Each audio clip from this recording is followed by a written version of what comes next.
Il y a différents instruments pour mesurer le radon. Premièrement, il faut comprendre la distinction entre court terme et long terme.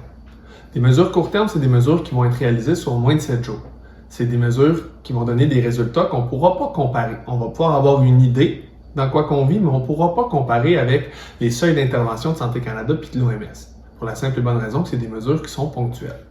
Pour ce qui est des mesures long terme, c'est des mesures qui sont réalisées sur un minimum de 3 mois jusqu'à 12 mois. Ces mesures-là sont comparables puis on va pouvoir les utiliser pour prendre une décision d'intervention si oui ou non on a réellement des seuils élevés de radon dans notre maison.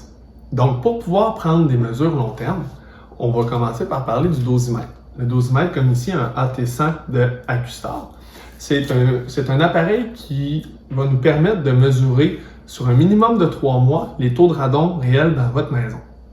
Une fois que vous allez avoir réalisé le test, vous allez le mettre dans une enveloppe de retour et l'envoyer au laboratoire. Les résultats que vous allez avoir sont faits par un laboratoire indépendant. Donc, vous allez pouvoir vous baser sur ces informations-là pour prendre une décision. Ensuite de ça, il y a d'autres appareils qui sont présents qui vont vous permettre de mesurer le radon. Si on parle ici d'un détecteur numérique, ces détecteurs de mesure à radon-là vont vous permettre de faire les deux, du court terme et du long terme. Je m'explique.